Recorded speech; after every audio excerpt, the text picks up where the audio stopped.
Hi, and welcome to the Sew Tites Spotlight with me, Tara Swiger. I'm the marketing coordinator here at Sew Tites, and I am so excited to be here with Dawn of Creative Applique. Thank you so much for joining us, Dawn. You're welcome. Thank you for having me. So Dawn is a teacher and designer of machine embroidery and applique, and she's been a longtime Sew Tites user, so we were excited to have her on and talk to her about that. She's going to share a little more about how she uses it. But before we get into it, I wanted to tell everybody who's watching live, you can be entered to win the Sew Tites that Dawn uses in her machine embroidery and applique. It's a Sew Tites machine mix, and it comes with the original Sew Tites and the HDs, which are bigger and stronger, and the Magnums, which are longer, which is good if you're working on a bigger project or if you're working with like leather and vinyl and thick fabrics. Yes, thank you. I'm glad you have it. You'll be entered to win a 3-pack of our machine mix if you comment on this video, #SewTites. So I'm going to put in that comment now. This is what you need to comment to be entered. And if you are watching this later, make sure you have subscribed on YouTube and to our email list, which you can get to just when you go to SewTites.com. You'll get a pop-up. It will give you a coupon code, and then you'll be alerted when we're going to go live next time so you can enter the giveaway. But if you are commenting after it's not live anymore, the giveaway is already closed. So we'll actually close the giveaway right at the end of this. I'll announce the winner. So good morning, Mary. You can say hello and good morning in the chat if you'd like. Hi, Nikki. So remember, #SewTites. Thanks, Pam. And that's all I wanted to say at the beginning. I just want to tell you what you guys would win, and then we'll hold the giveaway at the very end. Hi, Claudia and Josie and Virginia. Yay. Okay. So I would like to ask you, Dawn, how you got started doing your craft, how you got started with machine embroidery and applique. So I come from a history or a background or a family of creators. And so let me walk you back. My grandmother, my paternal grandmother, was a home ec teacher. So she was born in 1908 and she went to college, which was unheard of for women to do that back then in the 30s, in the 20s. She went to college and then she was a home ec teacher. So she is one of these people who had, was very creative, sewed all of her own clothes, a lot of home decor things. And so when I was very young, she would make clothes for my Barbie dolls. And so I figured out I needed to learn how to do this. So of course I started, when I was 5 or 6, hand sewing, and around 8, I started with sewing machines. So after that, it progressed on, and I always loved sewing. I took home ec in high school. I made my own gunny sack dress for, I'm really dating myself here, I know, but from a gunny sack pattern, I made my own dress with, the dotted Swiss and the high collar and the pearl buttons with the fabric loops and the big gathered shoulders, and then the very tight cuffs here with, another 10 to 12 buttons on it, and it was a gown. And so I made that when I was 16. So I've always loved sewing. I am a military spouse. We're now retired, but of course, comes with the military is constantly moving around. So whatever new house we had, every 2 to 3 years, I would make drapes and I would make curtains and I would make pillows and, the whole thing, home deck. So I started kind of, with garment sewing and then progressed on to home decor. And then in 2007, my mom had an embroidery machine. My dad gave my mom an embroidery machine, and it sat in the box for 12 years. Oh my gosh. For 12 years, it sat in the box. And so I thought, at that time I had a 3-month-old and a 3-year-old. We were moving to Europe, and I'm like, what am I going to do? I can't work. I have 2 small children. I need to do something. And one of my aunts, my mom's sister, was big into machine embroidery. She would send you gifts. Everything had embroidery on it. And so I just thought, this is really cool. I need to investigate this. So I asked my dad if he would let me have the machine. And I asked my mom, because I'm like, you're not using it. So, it's not, technology is changing. If you decide you want one, you're going to need to upgrade by now anyway.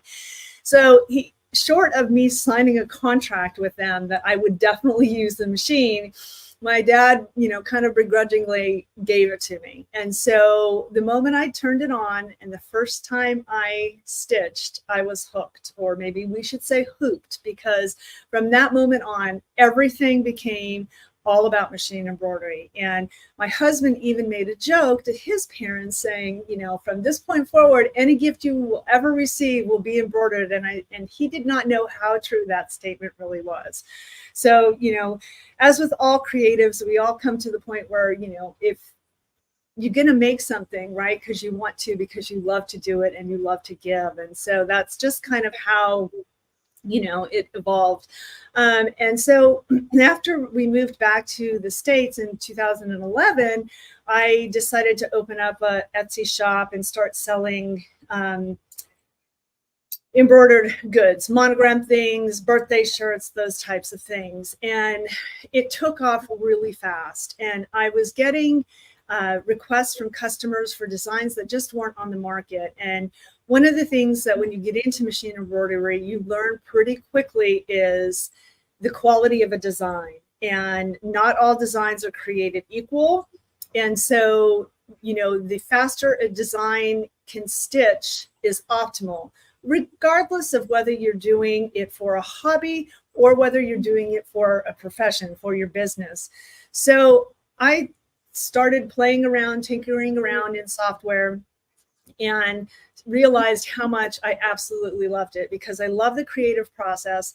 I love computers and I love embroidery. And so those three things were it's essentially a marriage made in heaven. I absolutely was just in heaven. And so then I started digitizing years before I opened Creative Appliques, but I started selling designs in September of 2013. So I want everyone to stay tuned, because we are at our 11-year anniversary and we are going to have a huge giveaway celebration coming up within the next month or so. I'm still collecting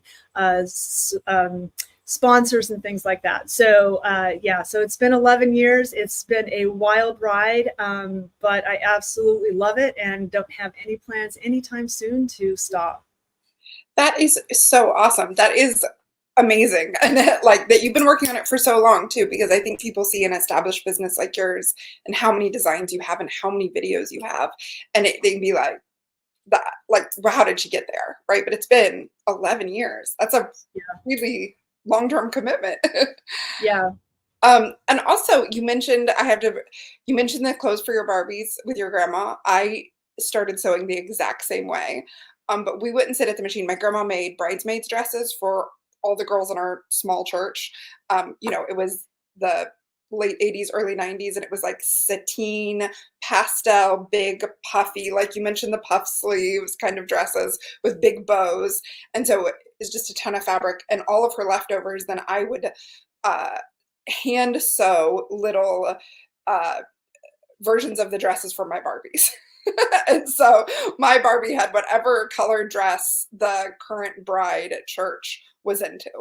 And that's definitely, we didn't really kind of ever move on to the machine. She would sew me dresses all throughout my childhood on the machine, and I would like go pick out the fabric and pick out the pattern, but I never like made that transition. But it's definitely like hand sewing was always part of it, and I still EPP now. So I love that you would do all of your home deck at every new house. That's like amazing. That's a lot of sewing. I still will ask my grams or my mother-in-law to sew curtains or pillows or something for my house, because once they've just got it on lock, they can do it so quickly. So you use, and I think I discovered this by watching just one of your videos, was recommended to me before we like met and talked. And I think you knew the Sew Tites girls, but then I started at Sew Tites and saw one of your videos about how you use Sew Tites. And I'm going to put the links. You have 3 really great videos, one about using Sew Tites, one about the cutting system, and one about the rotating mat. I'll put all of those in the description of this video. So if y'all are watching live, when you come back to it, it'll have it all there. But how did you get started using Sew Tites in your embroidery and applique? So I started going to quilt festivals and quilt shows and quilt conventions. And I would see the Sew Tites booth there. And I would go in and I would talk to Jessica and Jamie. And, this was before I was digitizing and I had my business, but I didn't really realize the link to how they could be used in machine embroidery, because back then when Sew Tites started out, I don't really think the intention was with machine embroidery. And one of the things that is also a big, like, and this is an old school thought, so I want to preface this when I say it, is one of the things that people always fear or think that they shouldn't do is have magnets anywhere near their computerized embroidery machines. And that is something of the past. It is long gone. The machines aren't affected now by magnets or having magnets anywhere near them. So that's not an issue. So, but that was one of the things that, people would kind of question a lot, like, well, how can you use these magnets around your machine? It's going to mess up the computer. And, the computer, they're so well shielded now. The computers are over on this side. We're over here stitching on this side. So, and with a multi-needle machine, the tubular arm is down here and the components, the whole operating thing is up here or even in the back.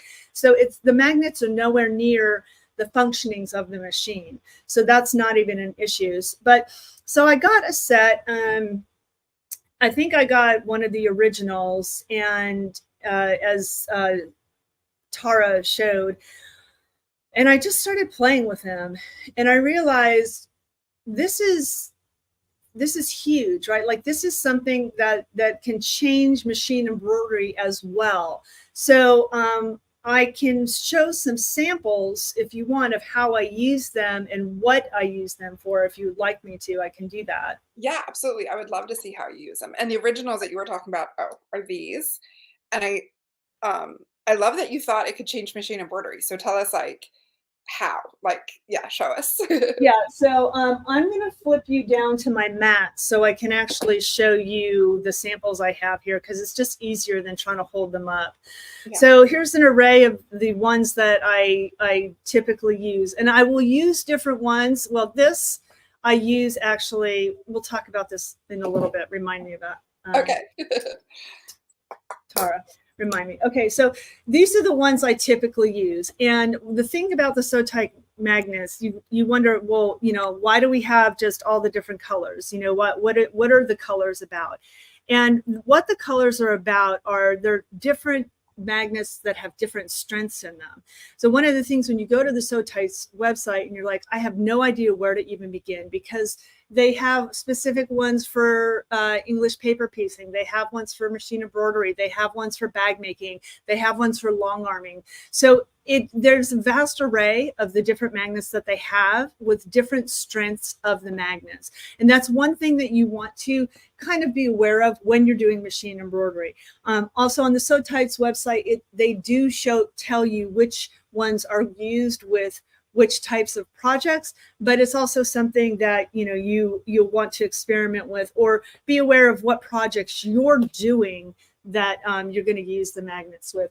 So let me just show you, for example, here. I have some stabilizer hooped here, and I have the outline stitched of a little project. Okay, so something like this, right, which is made with some vinyl, or vegan leather, they call it, or vinyl, right? Vinyl and cork. So one of the things that when you go ahead and stitch your outline, you need to put your vinyl down there. Now the problem with putting your vinyl down there, you have to have a way to attach it or have it secured to the stabilizer so this doesn't start jumping around and moving when the machine is going. So you could use tape, but sometimes tape leaves residue. It can get expensive over time if you're using making a lot of projects. The tape you're going to have to keep using. And let's face it, we're all about sustainability on this planet now, right? We want to make sure that we don't leave a footprint on the planet. So one of the things that tape then becomes filling up our landfills. The other thing is you don't want to use pins with this, because when you use pins with this, what's going to happen is you're going to poke a hole in this. The other issue with using a pin is when you take a pin and you go into not just the vinyl, but into the stabilizer, then you try to put the pin on the other side. Now I'm compromising the stabilizer in the hoop here. Now I'm pushing it, I'm causing bulk, I'm causing it to not be flat anymore. And so now I have it pinned and it'll be nice and secure, but now we have this lump here because it kind of, bunches up when you put the pin in. But now I've totally messed up the stabilizer here in the hoop, right? And so it's not going to be just as simple as, well, let's just pull it and make sure it's nice and secure now, because then what happens is I have now shifted where this place was originally stitched. And if you're doing something that needs the stitching exactly on top of it, and you've gone ahead and shifted the stabilizer by pulling it on one side or another side, then you've compromised it. So I realized that one of the most awesome things that I could use is a magnet. And so what if I could put the little magnet here on the back and the magnet on the front, well outside of the line of my stitching here? There's not going to be any issue with it getting in the way because I have my placement line. And so now I see exactly where my item is going to stitch. So I'm not worried about it hitting the needle or the presser foot because it's well outside that stitching line. So you don't even have to have it completely on the item. You can have it, sitting kind of halfway off, partway off, and make sure that you go ahead and, sometimes I like to put the metal part down first, and then I can see it underneath here. I can see the outline of it. You might not be able to see it so easily, but I can see the outline of it.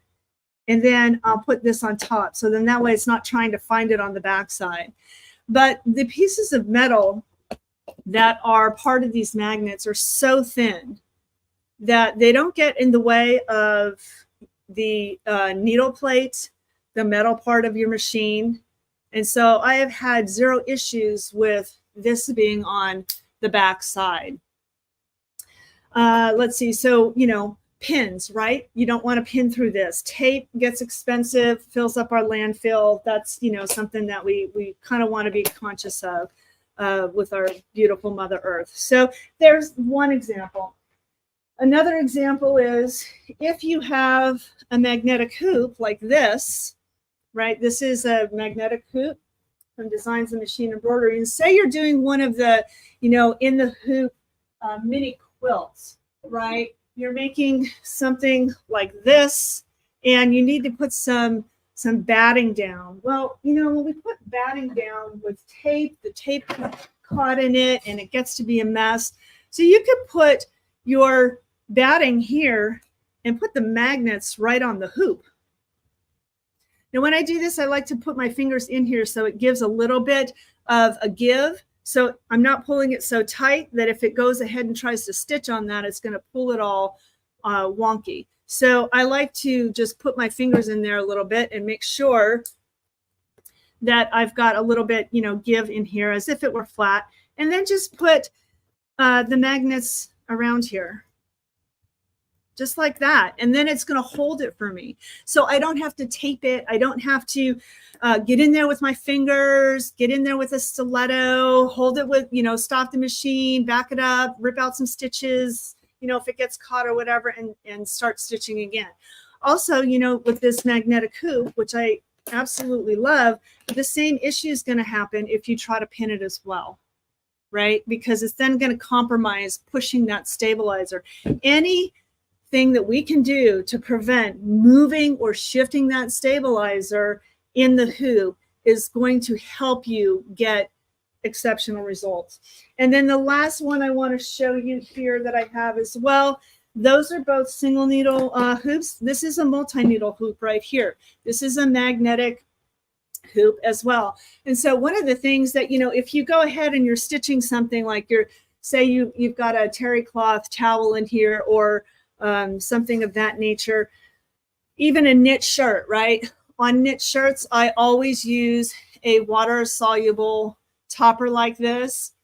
And I always use the topper when I'm stitching a name or I'm doing the satin stitch around an applique design, because when I do that, it prevents the stitches from sinking into the knit. So some people think that that's a bit of overkill, but for me, it gives you pristine, exceptional results when you use that water soluble topper on top of knit. So if you're doing an applique, you would stitch the placement line, place the applique fabric, stitch the tack down, trim the fabric around, and then I would put the topper on, this topper on top of the fabric, on top of the shirt, to stitch any satin stitching, decorative stitching, and a name. So one of the things I like, as I said, this is a magnetic hoop as well, from Mighty Hoops, that is magnetic. And so if the water soluble topper, now, how are we going to get that in there? We can't lift the hoop up and stick it underneath there to get it secure. If you pin it, we're going to talk about the same issues we talked about before. So because this hoop here is magnetic, I just simply take my Sew Tites, and again, I push down so it's not going to get, messed up. And I take my Sew Tites and I place them around here as well to hold the topper on, because this stuff, if you worked with this stuff before, it can get kind of finicky and kind of ball up and things. So that's a third way I use them. But if you're using something, to go back a second to the talk about quilt fabric, and if you're doing, say, an in the hoop bag, right, like a crossbody bag or something like that, and you are placing down both batting and vinyl, because you can make cute little bags with vinyl, and you want the batting in there for some extra structure or support. And also, if you're using something like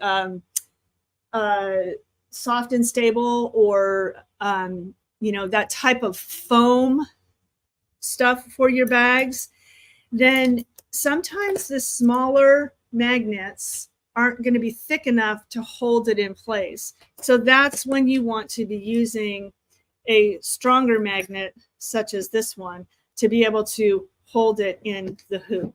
Because when you are using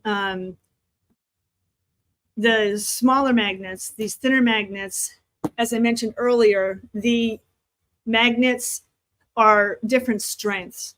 So the thicker the material, the products that you're using, the stronger the magnets you're going to need.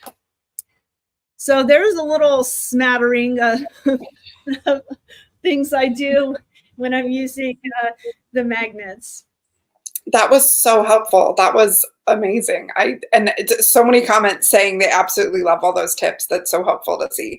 I was going to ask you, you mentioned the multi-needle frame. So you can use Sew Tites with both a single needle and a multi-needle machine? Yes, you can. You can. And because the bottom part, the metal part, this part that's on the back, this is not magnetic. Okay. Right. The only part that's magnetic is the colored part, right? The magnets are on the back side of the color part. So this, when I used it on the multi-needle frame, I have it on top of the magnet. Now, if there's any embroiderers out there, machine embroiderers, who have these multi-needle hoops, these Mighty Hoops, they know how strong the magnets are on these. These magnets that are in the Sew Tites are nowhere near as strong as these magnets that are in this frame. So if this magnetic frame can be used on your multi-needle machine without issue, there will be zero issues with the magnets of the Sew Tites. Yeah, absolutely. That's so good to see. And I've actually never seen one of those frames in person. So thank you for showing me that. They are super strong. They will pinch your fingers something awful if you get your fingers stuck. So, but yeah, and like I said, the magnets in those are so strong that if you, if they don't cause issues with the machine and the Mhm. arm and the computerized components of the embroidery machine, then Sew Tites aren't going to have any problems Yeah, whatsoever. absolutely. And I just want to remind everybody who's watching live, if you leave a comment with hashtag SewTites, all one word, you will be entered to win a giveaway that we'll do at the end. So several people have just come in since we were talking, so I want to make sure that they saw that. And you mentioned to remind you about the pin holder. Show us how you use yes, that. Yeah, well, so I use this all the time in my shirt right here. Just have it like this. So when you're doing applique, right, you always need to have your scissors somewhere. And, you know, sewing rooms, craft rooms can get a little crazy and wild at times with fabric and stabilizer being thrown everywhere. So I like to always put my scissors here. That way, when I go ahead and I sew my placement line, I sew my tack down, place my fabric, sew my tack down line, and now I need to find my scissors to trim that extra fabric, I have them right here. I take them off, I snip, snip, snip, snip, get that fabric away, put them right back here. Now I like to keep them pointed out to the side because, you know, we don't want to have any problems, but so if I do like that, it's always good to go for me. The other thing I like to do with this as well is if I'm not using it, if I'm doing just regular sewing, I like to put this on the bed of my my machine, because then when I'm taking, you know, the pins off the projects, then I just have it on the bed of my machine, and then all the pins are there. And then when I have to pick them up to go to the cutting table and I need them again, I'm not having to like get them all in my hand and poke myself. So I love that I can just simply stick this little thing on the bed of my machine and have it as a pin cushion. Yeah. I love that. I use that too. I keep it on the because I do English paper piecing. I keep it on the arm of my chair or my couch when I'm going, and then before I get up, I like can use it as kind of a little metal detector Yes. to pull up any things that I drop, like kind of around. It's very good in your bed if you're sewing in bed or you have pins in bed. You can kind of use the Sew Tites to make sure you've pulled them all up before, you know, you put your sewing away. Well, I've also used it too when I've dropped a pin or two on my floor around my machine, and I'll just take it like this and I'll go like this around the floor, because it's the whole thing is a magnet. So it's a big space. You know, if you use one of those little wands that have a magnet on them, you know, you're going to be like sweeping forever trying to find that one pin that you've lost. But if you have this, you can go, you know, much larger surface area to pick up all those pins. So it's awesome for that. So Mary mentioned she did not know of the larger on Sew Tites. They're on our website as magnetic pin and snips holder. So, and I do think they don't get as much love because they're just kind of like utilitarian. So I love when anybody talks about them. I wear mine all the time. Sometimes I will go out or my kids will come home from school and they'll be like, why are you wearing that? You need to take it off. But it's almost like a brooch. You know, I just like always have it with my snips handy and any pins. So I'm so glad that you shared that. So I want to hear, what have you been, well, first let me ask this. Does anybody have any questions they want to ask Dawn? I want to give you guys time to type that in while Dawn shows us what have you, well, wait, let me say this too. Both Cheryl and I saw somebody earlier, Bonnie, they didn't write Sew Tites correctly. So you need to use hashtag Sew Tites, and Cheryl just wrote SewTites, so that won't be entered because it's an automatic system that's gathering your comments. So rewrite it Sew Tites, Cheryl. Now, Dawn, show us, what have you been working on lately? Okay, so if you can screen share. Yeah, let's do. Show you, we got all of the new Halloween designs up recently.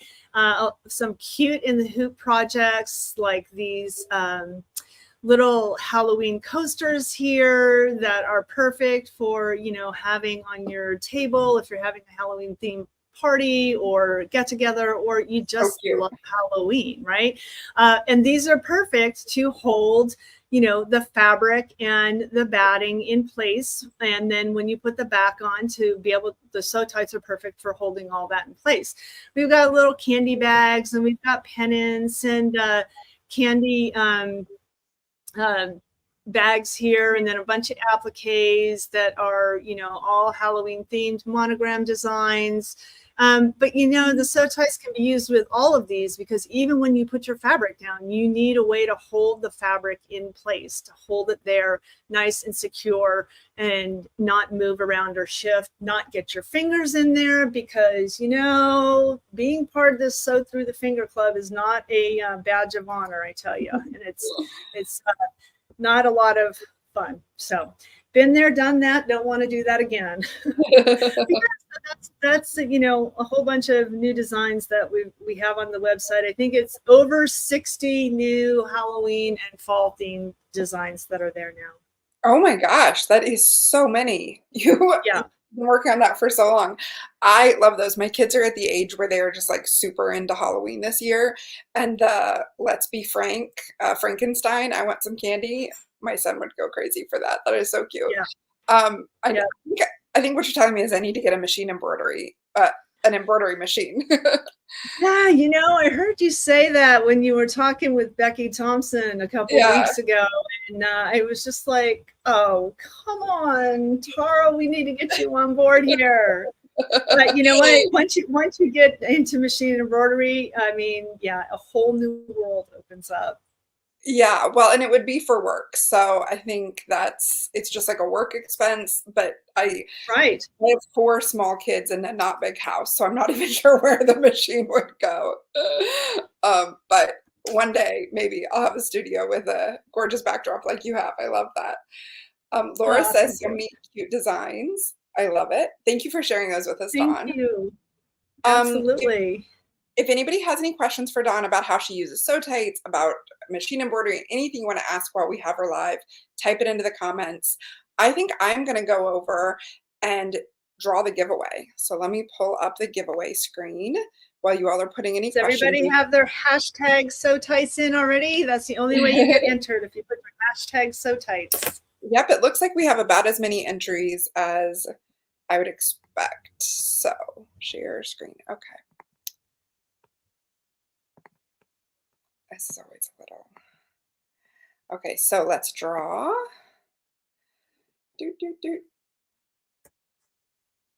And the winner is. Oh no! The winner is me. It did that last time. I was like, what is it thinking? Because I commented and share the comment with everybody. You guys can see the giveaway screen, right? Yes. Yes. The winner is Josie S, who's watching on YouTube. Josie S. I'm going to put in the comments, email me at tara@sewtites.com with your address. And we will get in the mail for you a machine mix, and we'll include that pin holder. Dawn talked about how much she likes the pin holder. So Josie S.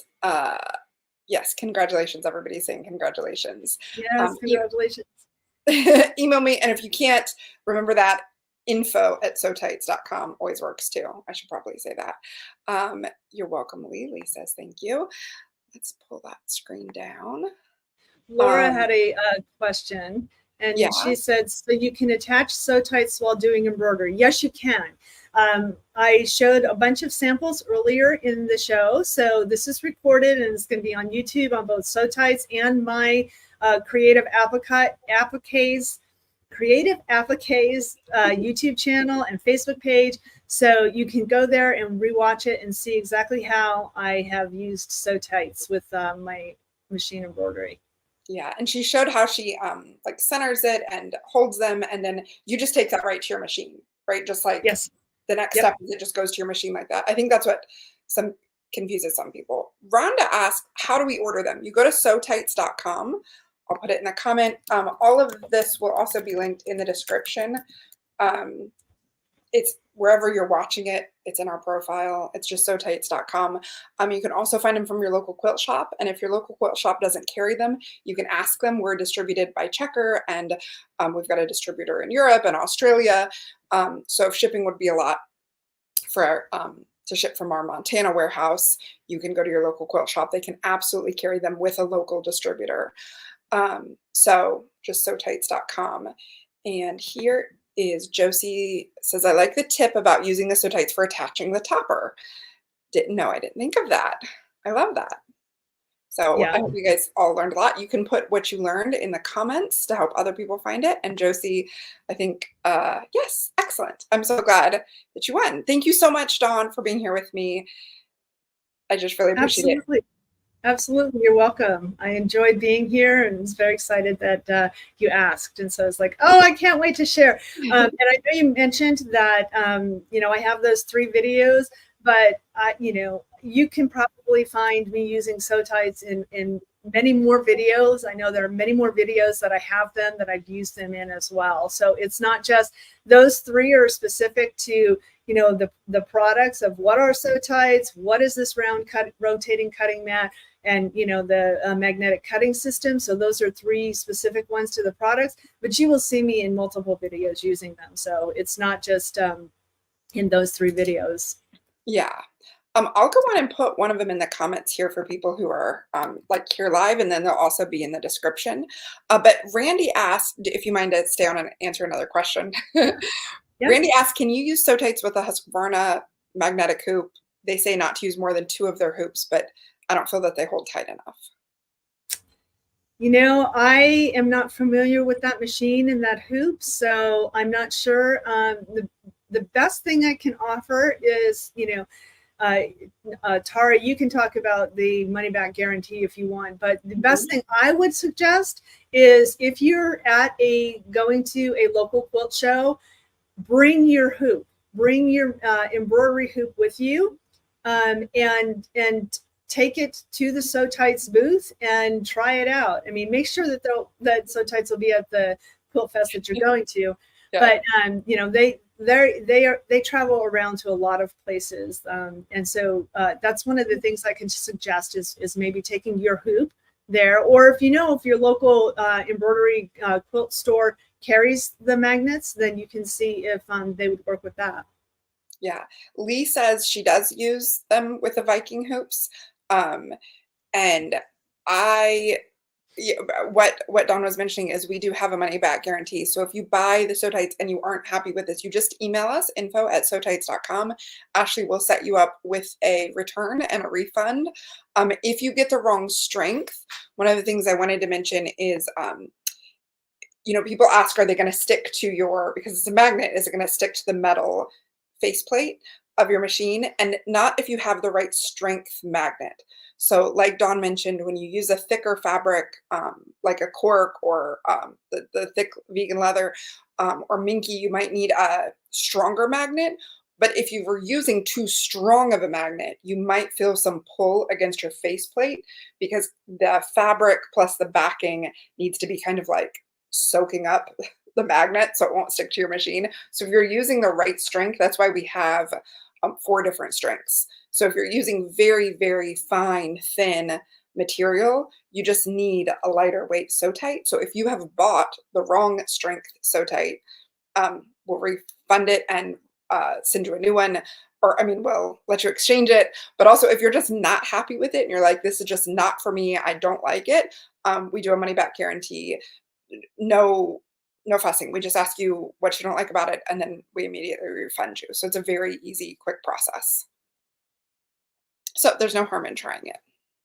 And one of the things that I love, besides the magnets and all of their incredible products, and the quality is exceptional. I could talk about Sew Tites all day, but one of the things I wanted you to talk about too is that Jessica and Jamie support young girls in their community. And can you tell them a little bit about that? Yeah, sure. So a percentage of all of our profit goes to a local. So Jessica and Jamie are from Montana. Our business is based in Montana. That's where our warehouse is. I'm in East Tennessee, but they're all in Montana, and they support a local organization that teaches life skills to at-risk youth. So both girls and boys can take sewing classes, and we give them a check every quarter based on the earnings, and we give a pretty large percentage back to the community to support sewing. And then we also have amazing affiliates like Dawn and other small business owners who we have a really generous affiliate program. And then also the way we work with local yarn shops is very important to the founders, Jessica and Jamie, that we support especially women in small businesses kind of across the industry at kind of every level of the industry. So thanks for bringing that up. I appreciate it. It's one of the things I love about it too. That. I love that because, it's not just, about selling a product and getting the name out there. It's reaches are farther than just buying a magnet for your fun craft project. It's helping other young at-risk teens and girls and youth learn the art of sewing or creativity, and it builds confidence, and it builds awareness, and it opens people's eyes. And so it's got a farther reach than just buying a magnet. Yeah, that's what we're going for. I did want to answer. Bonnie said, so you need and then she corrected in the next comment, you need a magnetic hoop. No, you can use your regular hoop. You just go back in this video. The first example that Dawn showed was just with a regular hoop, right? Yes. Yeah. And so you use the Sew Tite on the front and the metal backing that comes with the Sew Tite on the back. And when I was first watching people use Sew Tites, I would like go back a couple times and like watch it again to be like, wait, did I really get it? So go back. She did a great example. I also put another video that Dawn did specifically about Sew Tites in the comments, and it'll be in the description so you can watch that too. And there's a lot of my videos as well that use them. If I'm doing an in the hoop project, like, making something like this, I use the Sew Tites, and I use it so many times. Well, thank you so much for sharing how you like them and how you use them. Thank you everybody who is here. Josie, don't forget to email me to get your prize. And we will be back with another spotlight next month on the Sew Tites channels, talking to another maker who uses and loves Sew Tites. So make sure you've subscribed. You might be watching this on Dawn's channel, and you can subscribe there to get more amazing machine embroidery and applique lessons, ideas, techniques, tips. If you like these tips, she has so many more. Her videos are amazing. So make sure that you're subscribed to her there. Thank you guys for being here, and have a really great day. Bye. Thank you.